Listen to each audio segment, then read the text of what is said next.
Bonsoir à tous, bonsoir à toutes. Ça y est, nous avons atterri, nous sommes sur Terre. Nous sommes dans un concept qui n'existe pas. C'est une conférence, c'est aussi un spectacle.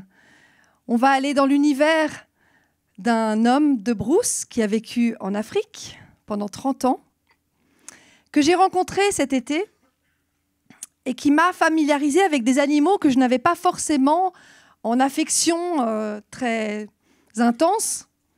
On va voir une première image de la rencontre avec la mygale que j'ai considérée pour commencer comme une peluche. C'est vrai que ce n'est pas un animal qui me faisait extrêmement peur.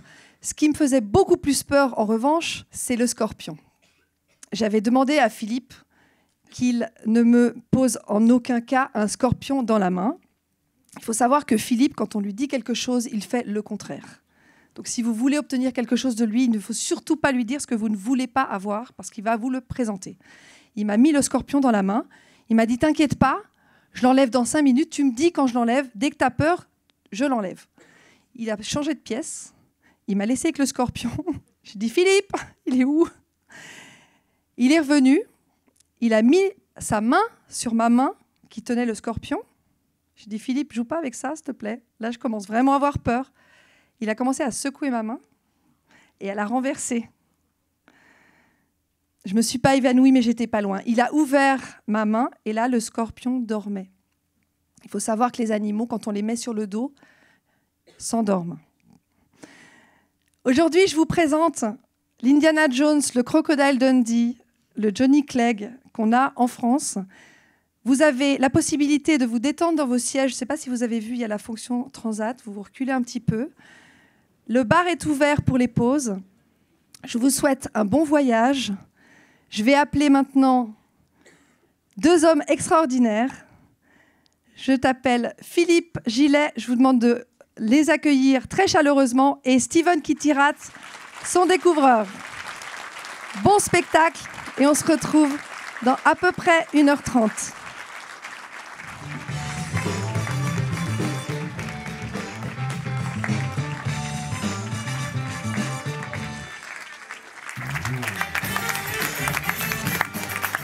Merci. Eh bien, écoutez, bonsoir à tous et merci d'être venus, surtout. Merci infiniment. Et on va vous dire un petit peu comment on s'est connus, on en a vaguement parlé, comment ça s'est passé. Et c'est vrai que la cause animale, quand on la comprend, quand on commence à rentrer dedans, on se dit que finalement, on en a vraiment besoin. Parce que, simplement un mot, la nature, elle n'a pas besoin de nous. Mais nous, on a besoin de la nature et je vous dis, on est en sursis. Donc, c'est par la connaissance. Et c'est ce qu'on va faire un petit peu, apprendre à connaître et accepter nos différences. Si on accepte les différences de la nature, on va accepter nos différences. Et peut-être qu'il y aura moins de guerre et moins de ce qui se passe en ce moment. Voilà. Maintenant, on va discuter un petit peu avec Steven, je te laisse savoir. En tout cas, merci à tous d'être venus. Ça nous touche en fait, hein, parce qu'on a mis quoi, 3 ans à mettre ce projet en place. À cause du Covid, on a été retardé. Ouais. Et tu me dis un jour, Philippe, tu me parles du Grand Rex. Donc moi je dis, bah tiens, j'ai fait l'interview du directeur du Grand Rex pendant le Covid.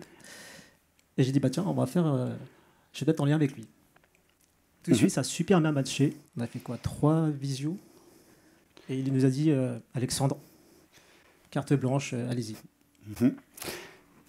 Il faut savoir que nous, l'association qu'on a créée il y a 20 ans, si vous voulez, ça a commencé un peu comme ça. C'est que j'étais ingénieur conseil à la Cité des Sciences à la Villette, quand je suis rentré d'Afrique. Et on avait fait des terrariums avec, c'était Pierre-Marie Lemaire, Pax, ça s'appelle, qui fabrique c'est de la médecine nucléaire. Et il m'a appelé pour me dire, écoute, on veut fabriquer des terrariums pour la Cité des Sciences, mais on ne sait pas trop comment faire, parce que toi, tu connais. Bah, je dis oui. On a fait les papiers. Et dernièrement, il m'a appelé, il m'a retrouvé ce papier qui a 30 ans, plus de 30 ans d'ailleurs. Et on a fait des terrariums, et je vous garantis, pour la Cité des Sciences, pour le monde du vivant, qui valait le prix d'une voiture, le terrarium, avec des pompes, des trucs. Bah, missile nucléaire, c'est une très grosse société qui travaille dans le monde. Quand vous passez dans un scanner, c'est eux. Vous voyez, c'est pour vous dire, c'est pas n'importe qui. Et je voyais les gens, on a fait des décors magnifiques, et je voyais les gens venir regarder, taper sur les vitres, faire peur à la copine. Ils ne venaient pas pour essayer d'apprendre et à connaître, ils venaient pour se faire peur, ils venaient pour le frisson. Mais c'est là que ça a germé dans ma tête. J'ai dit, comment ça se fait Comment les gens, en Afrique, on connaît les animaux, s'ils font peur, ils sont dangereux, on les connaît. On les mange, on vit comme ça. Bon, ben, ça, c'est l'Afrique. Mais comment les gens peuvent avoir peur de choses qu'ils ne connaissent pas alors qu'il faut le découvrir? Et c'est là que j'ai créé l'association Infaune, Information sur la faune. Et je me suis dit, il va falloir amener de l'information aux Français, parce que quand on est en Afrique, on vous aime. Et quand on revient ici, quelquefois, on ne t'aime pas beaucoup. Hein. Mais on vous aime quand même, vous inquiétez pas, sinon on ne serait pas là. Hein. Et je me suis dit, on va créer des modules thématiques, pédagogiques, interactifs, mais comment faire pour que ce soit gratuit pour le public? Ça a été ma question. Alors je suis allé voir une grande surface en disant, écoutez, l'association des commerçants, vous louez un concept, les clients pendant 15 jours qui vont venir, ce sera gratuit pour eux. Vous louez le concept, nous on vous rend des gens pour vous, parce que c'est du business, hein. C'est pas mon truc, mais c'est leur business à eux. Et nous, les membres de l'association qui sont certains présents ici, on prenait 15 jours de vacances sur notre travail pour aller dans une grande surface, faire les montages et expliquer et démystifier et vulgariser le côté scientifique. Et ça devenait super sympa. Et il s'est trouvé qu'on a fait ça pendant presque 30 ans. Et qu'aujourd'hui, écoutez, il y a une loi qui est passée comme quoi, non, ces pauvres animaux, vous savez, la cause animale, j'ai rien contre eux, mais ils ne partent pas dans le bon sens. Comme d'habitude, on marche en arrière, hein, c'est un peu la mode en ce moment. Et il disait, non, il faut les laisser. Et les lois, à 4 h du matin, qui passent dans l'hémicycle, on n'aura plus le droit d'exposer des animaux. Les pauvres bêtes. Mais messieurs, je leur dis, messieurs, mesdames, voyez plus loin que le bout de votre nez. Ce n'est pas les animaux qu'il faut protéger. Ça fait des millions d'années qu'ils se protègent, ils n'ont pas besoin de nous. Mais par contre, si on veut vraiment protéger les animaux, protégez votre environnement. Et je vais même peut-être vous dire quelque chose que vous avez peut-être vu tout à l'heure, parce que ce qu'on a vu, les images, moi je considère, je vais être un peu choquant, mais je considère que la Terre, c'est devenu un peu comme on va dire, c'est comme des toilettes publiques. Quand on rentre dans des toilettes publiques, on est censé les laisser aussi propres quand on rentre que quand on en sort. C'est une question d'éducation et de connaissance. Eh bien, la Terre, c'est devenu un toilette publique, pour ne pas dire un chiotte public. Parce que quand on quitte cette planète, on la salit. On l'a bien salie pendant longtemps, et puis on s'en fout, on s'en va. Mais on a des petits-enfants derrière. Attendez, les petits-enfants, ils ont besoin de quoi? Ils ont besoin de savoir que la faune est belle. Et en découvrant la faune, eh bien, c'est par la connaissance qu'on peut découvrir les animaux et notre environnement qui est fabuleux. Il y a une diversité fabuleuse. Rester 5 minutes. Autrefois, à l'école, je n'avais pas le droit de regarder les fourmis. Non, il fallait aller travailler. Bon, ça, c'est le système, d'accord. Regardez les fourmis, c'est une vie, c'est mieux que les ordinateurs. Il y a les odeurs, il y a tout, il y a la vue, il y a les animaux. Aujourd'hui, on fabrique notre diversité, des grandes voitures, des petites voitures, on fabrique des trucs, des avions, des machins. C'est ça notre diversité, mais celle qu'on nous offre, qui est à notre, et dont on a besoin pour vivre, eh ben non. Et on a trop souvent les pieds dans le béton et pas assez souvent les pieds sur terre. C'est ce que je peux dire déjà. Voilà un petit peu comment on est arrivé. Et aujourd'hui, on va pouvoir parler des animaux. Tout à l'heure, on pourra poser des questions, je pourrai vous répondre aux questions. Et on a amené quelques spécimens. Pour ceux qui ont un peu la phobie de certaines bêtes, pourront tout doucement toucher ces animaux et voir comment ils sont. On n'a pas amené beaucoup, hein, on a amené un petit peu, pour savoir que c'est simplement différent. Ça n'est pas horrible ou dégueulasse, c'est simplement différent. Et vous verrez les animaux autour de vous très différemment. Les animaux ne sont pas automatiquement sales, mais méchants ou horribles. Comment dire, c'est une diversité. Moi qui ai vécu dans la brousse, comme on disait sur le teaser, il y avait beaucoup d'animaux quand j'étais jeune. J'étais avec les pygmées, je parle les langues africaines, je parle le sango dans les langues centrafricaines. Je dis si un frère de village qui est ici, il peut me dire bonjour, un centrafricain. Je parle les langues africaines, j'ai vécu avec les pygmées. C'est eux qui m'ont appris la réalité des choses. Aujourd'hui, on a un problème, c'est qu'on balance des infos. Oui, c'est dangereux, oui, ceci. Mais putain, libérez, excusez-moi du terme, mais libérez l'info, quoi. Arrêtez, laissez-nous faire des petites choses et vous amener une info réelle. Il faut libérer l'info, il faut être tranquille. Il faut arrêter. Toujours nous bourrer le crâne avec des mensonges. Qu'est-ce que vous savez de la réalité? Eh bien, je peux vous dire que les animaux, prenons un serpent dangereux, un venin qui tue, un cobra. Vous savez qu'un médicament à grosse dose, c'est un poison. Et qu'un médicament à petite dose, c'est un médicament. Un venin qu'il y a dans la tête des serpents, à petite dose, ça devient des médicaments. On a découvert les plantes. Comment on a fait pour découvrir les plantes? On a pris les chamans, on a pris qu'est-ce qu'on a pris encore? Les sorciers. On a dit, comment tu soignes ça? Ah bon, on va prendre la feuille, on va l'étudier, on va prendre les molécules, on va les mettre là, on va faire ça. Ils font ça. On a fait ça avec des plantes. Après, avec une seule molécule, on a fabriqué plein de médicaments et on en vend partout. Bon, ça c'est un problème dont je ne vais même pas parler. Et on a commencé à voir dans la mer que certains coraux, on pouvait les nettoyer et remplacer une mâchoire cassée. Ça va recréer de l'os. On a découvert des choses. Et aujourd'hui, il y a des scientifiques qui travaillent sur les venins.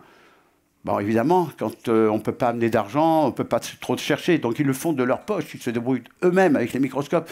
Et on se rend compte qu'il y a des médicaments extraordinaires pour le venin, avec le venin, qui peuvent soigner beaucoup de maladies. Alors, ces serpents vilains, ben, finalement, ces vilains serpents, ils nous amènent des médicaments et ils peuvent nous soigner sur beaucoup de maladies. On est en train de le découvrir. Alors, vous voyez, tout ce qui est bien n'est pas automatiquement mal et tout ce qui est mal n'est pas automatiquement bien. Il faut bien faire la différence et c'est à nous de la faire. Et par quoi? Pas par les interdictions, mais par la connaissance. Voilà un un petit peu le truc. Donc, tiens, je vais te laisser un petit peu. Moi, je retourne à ma place au bureau. Oui, voilà. Oui, parce que je ne vous cache pas que je lui mets cette petite étiquette pour pas rigoler. Il n'aime pas ça, mais tant pis pour lui. Est-ce que tu peux nous raconter un peu ton enfance? Ah ben mon enfance, vous savez bien, hein, les gosses comme moi, on n'était pas bien à l'école, hein, c'était pas notre truc, hein. Vous connaissez la musique. Alors évidemment, j'étais en Afrique, j'avais une nounou quand j'étais tout petit, il paraît, je m'en souviens pas trop, une nounou noire. J'ai vécu, pour moi, les noirs, les blancs, tout ça, c'est kiff-kiff, hein, c'est comme les animaux, les grands, les petits, les trucs, bon, c'est kiff-kiff.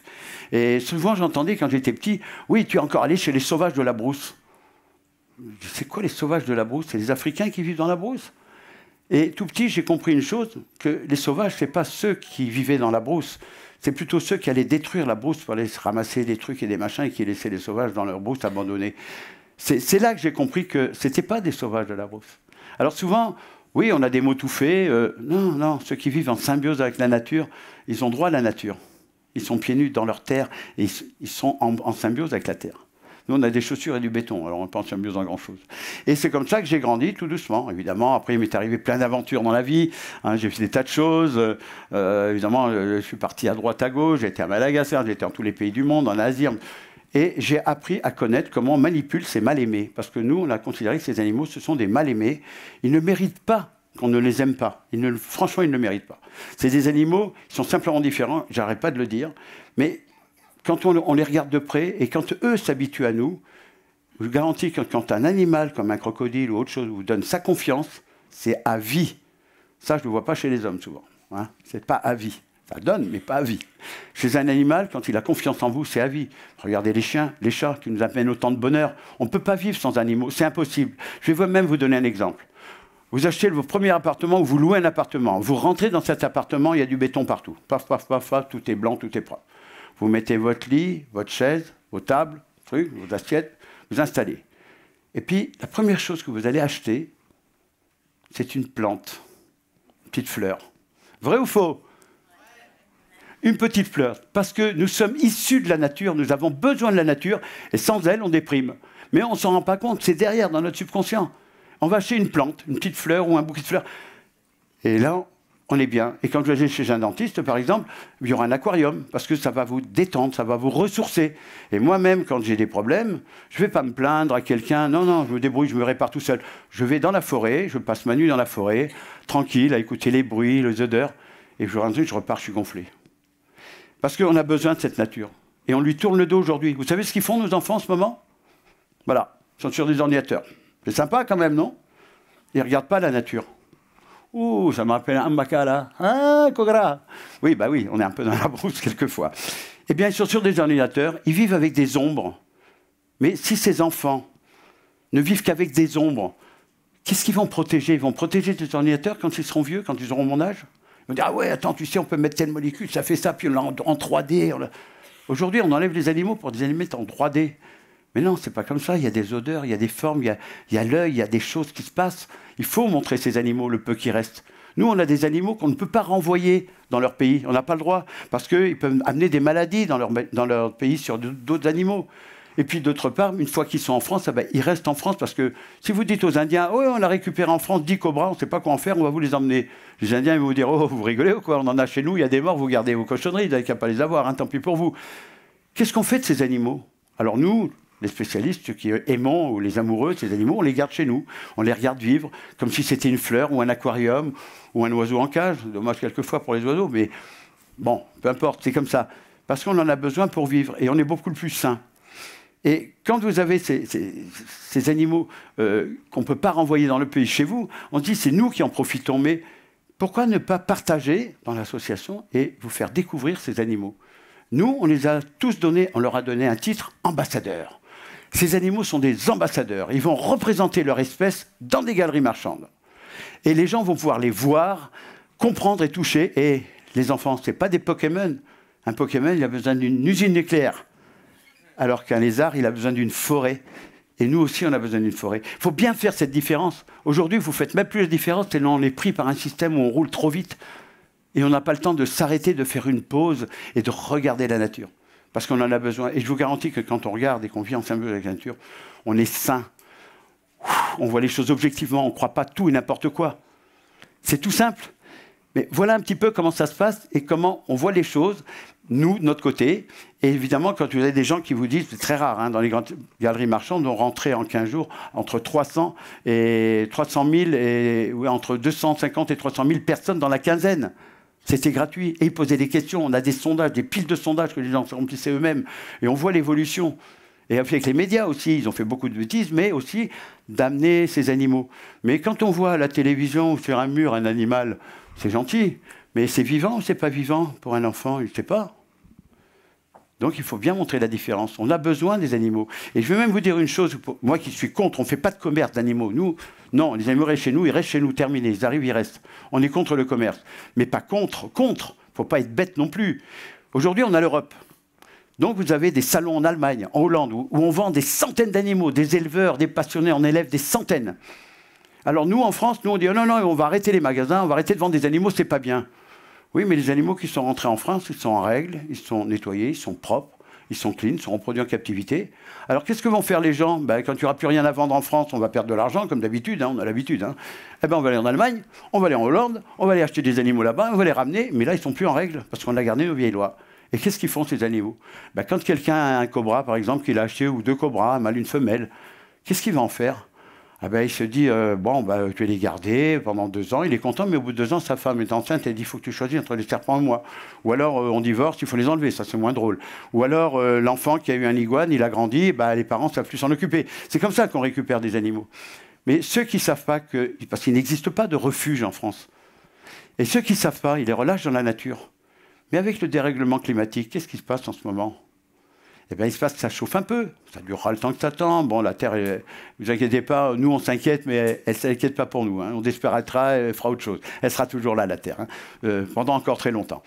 Qu'est-ce qu'ils font? Ils vont relâcher ces animaux. Mais ces animaux, avec le réchauffement, ils vont se reproduire.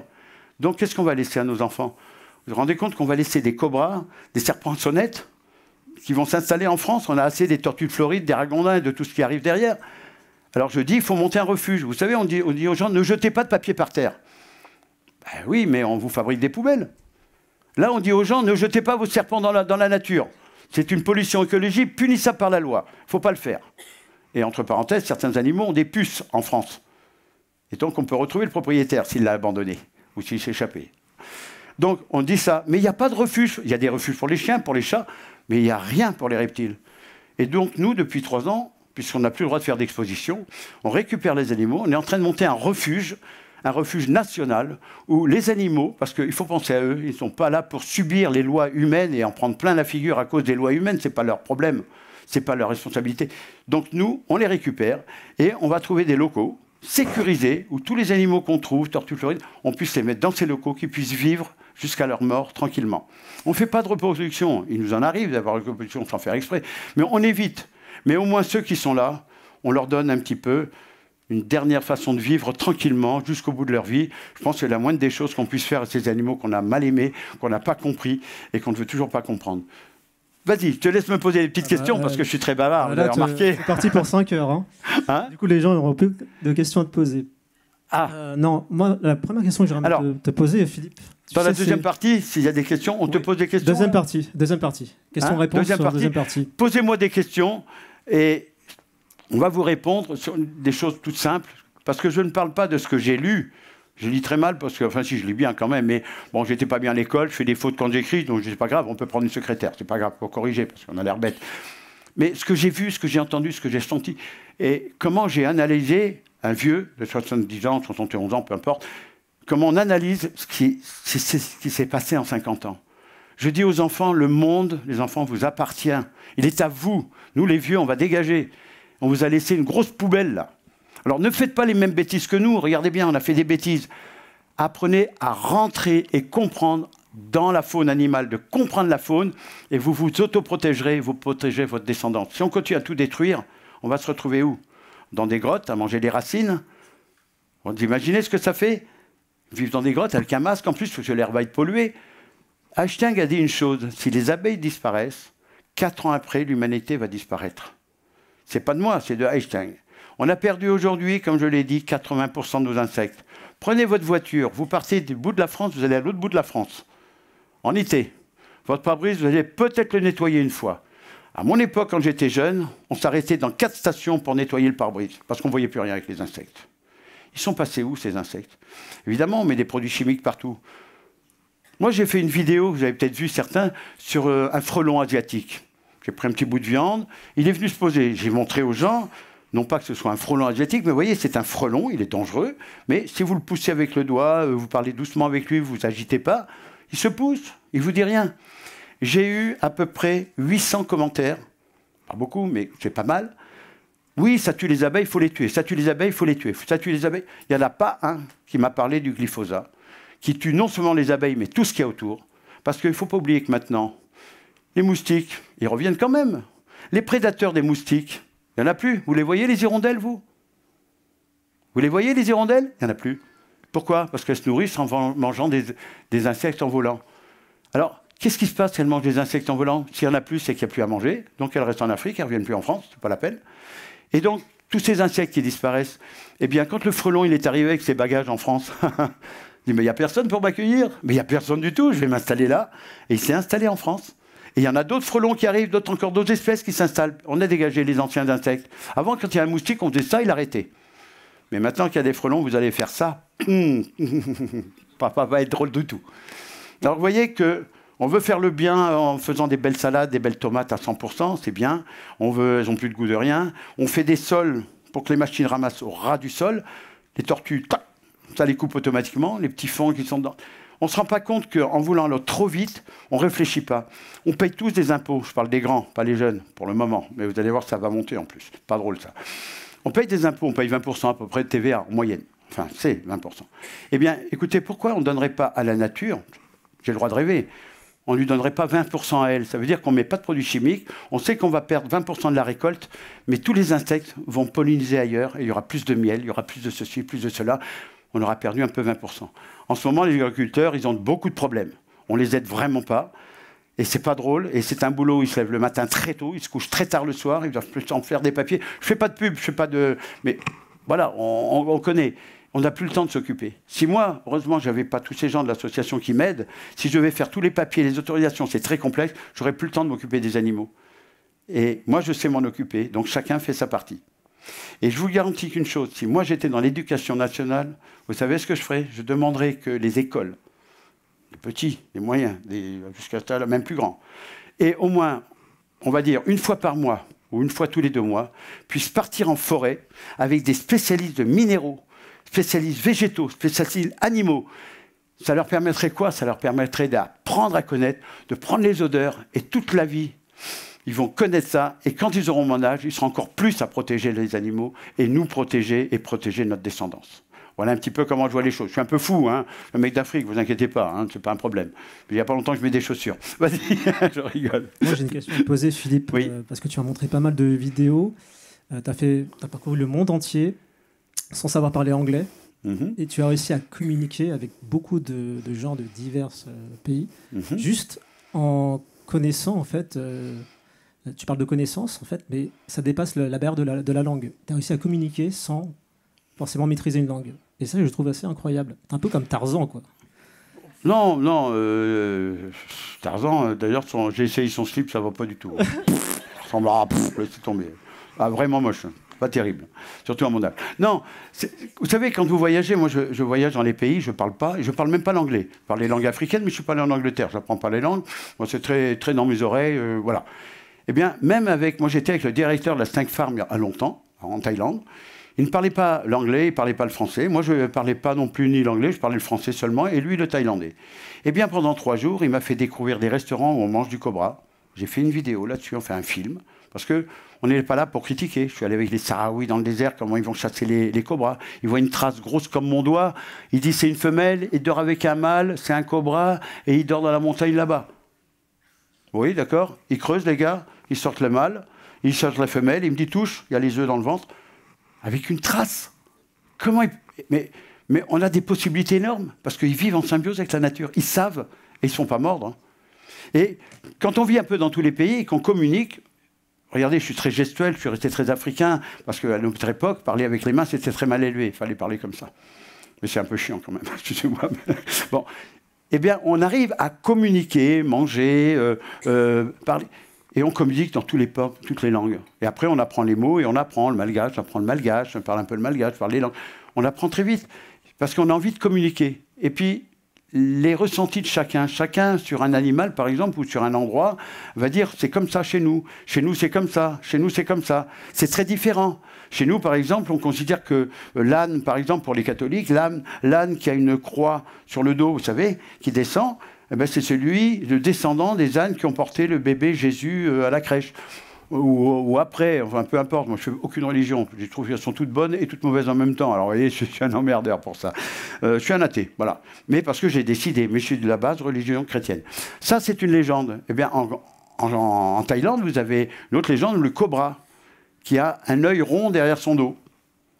Eh bien, d'où elle vient, ils ont inventé une histoire qui est très simple, ça veut dire que Bouddha était en pleine méditation, hein, et je ne vais pas vous le faire parce que là, à mon âge, il faut se relever, il faut dire un peu, mais bon, ça va. Il était en méditation, et il y a eu beaucoup de soleil qui tapait dessus, et il allait mourir. Et il y a les grands cobras qui est arrivé, qui lui ont fait de l'ombre. Et ce qu'il a sauvé, ça c'est la légende. Et donc, pour remercier le cobra, il a mis son doigt sur le dos du cobra, et il y a un rond qui ressemble à un œil, parce qu'en réalité, c'est un œil. Le cobra, il se retourne pour faire un gros œil. Quand vous voyez un gros yeux comme ça, c'est quelque chose de très gros derrière, vous n'y allez pas.